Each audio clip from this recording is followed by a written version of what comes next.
Most people think the finish line is a Lamborghini or a beach house in Malibu. But the actual feeling you're chasing, that moment where your shoulders drop and the knot in your stomach unties, happens way before you're rich. It happens when you stop checking your bank account before buying a full tank of gas. That specific calmness, that quiet Tuesday morning where you realize a flat tire is just an annoyance and not a catastrophe, that is the real target. But here's what nobody tells you about money. Getting to that level isn't a linear climb. It's a jump. You don't glide there. You have to break through a very specific gravity well of basic survival costs. And most people spend 40 years running on a treadmill right below the line, exhausted, wondering why an extra $5,000 a year didn't fix anything. The truth is, there is a specific math threshold where the game switches from hard mode to easy mode, and it's not $1 million. It's actually closer than you think, but you have to know exactly where to look. The number that matters isn't the gross salary on your offer letter. That number is vanity. The number that changes your life is your friction point. This is the exact income level where the cost of your basic dignity housing, food, safety drops below 50% of your take-home pay. Once you cross that line, every additional dollar does something magical. It buys your brain back. If you want simple money math that turns panic into a plan, subscribe. I'm Mint.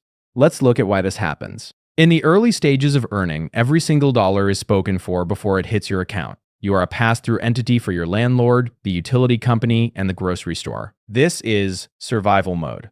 The psychological load here is heavy because you have zero margin for error. If the car breaks, the system breaks. But then you hit a specific income band.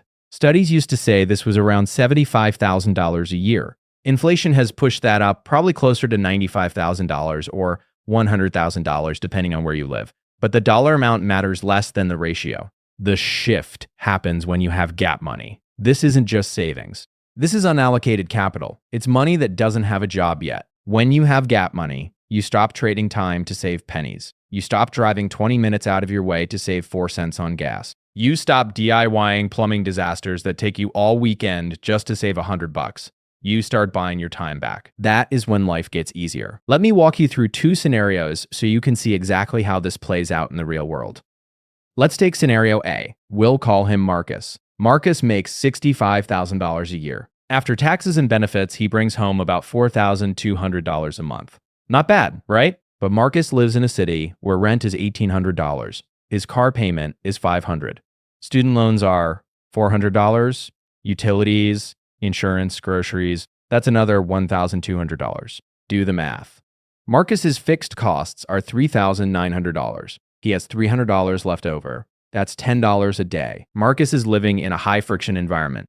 Every decision is high stakes. If his friends want to go to a concert, he has to do mental calculus.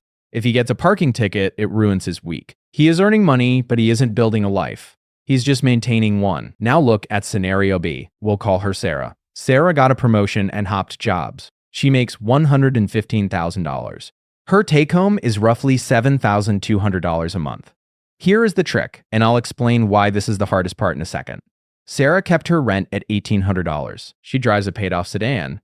Her fixed costs are almost identical to Marcus, maybe slightly higher because she buys better food. Let's say her costs are $4,500. Sarah has $2,700 of gap money every single month. This doesn't just mean she saves more, it means her life is fundamentally softer. If her laptop dies, she buys a new one on Amazon in 5 minutes and gets back to work. She doesn't lose sleep. If she hates her boss, she has a walk-away fund building up in the background that makes her confident in meetings. She isn't desperate, so she negotiates better, which leads to more money. It's a positive feedback loop. The difference between Marcus and Sarah isn't just 50 grand. It's that Marcus is playing a game of defense, and Sarah is playing offense. But here is the trap. Most people get the raise Sarah got, but they stay in Marcus's emotional state. They get the money, and immediately they inflate the lifestyle. This is the lifestyle creep trap, and it's the single biggest reason people earning 6 figures still feel broke. You get the raise, so you deserve the luxury apartment. You need the Tesla because of the gas savings, which is a lie we tell ourselves to justify a $900 payment. Suddenly, you're making $115 grand, but your fixed costs jump to $6,500. Your gap money is back to $700. You are back in high friction mode, just with nicer countertops. You voluntarily put the handcuffs back on. To actually reach the level where life gets easy, you need to pull 3 specific levers. You can't just hope for a raise. You have to engineer the gap. Lever number 1 is the big 3 cap. housing, transportation, and food. These three categories eat 70% of the average budget. If you let these float up every time you get a raise, you will never feel free. The rule is simple. Lock your housing cost. If you get a 10% raise, your rent should not move. If you get a bonus, your car shouldn't get newer. You have to aggressively suppress these three numbers while your income grows. That widening mouth between your income line and your spending line, that is your freedom. Lever number 2 is automated friction. You want to remove the decision-making from saving. When that paycheck hits, the easy mode money, the investments, the emergency fund cash, needs to leave the checking account instantly. If you have to manually transfer it, you won't. You'll see it, you'll feel rich for a weekend, and you'll spend it on sushi and Amazon junk. Lever number 3 is the time buyback.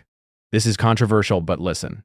Once you cross that threshold, let's say you have $1,000 of Gap money a month, start using a small portion of it to delete problems.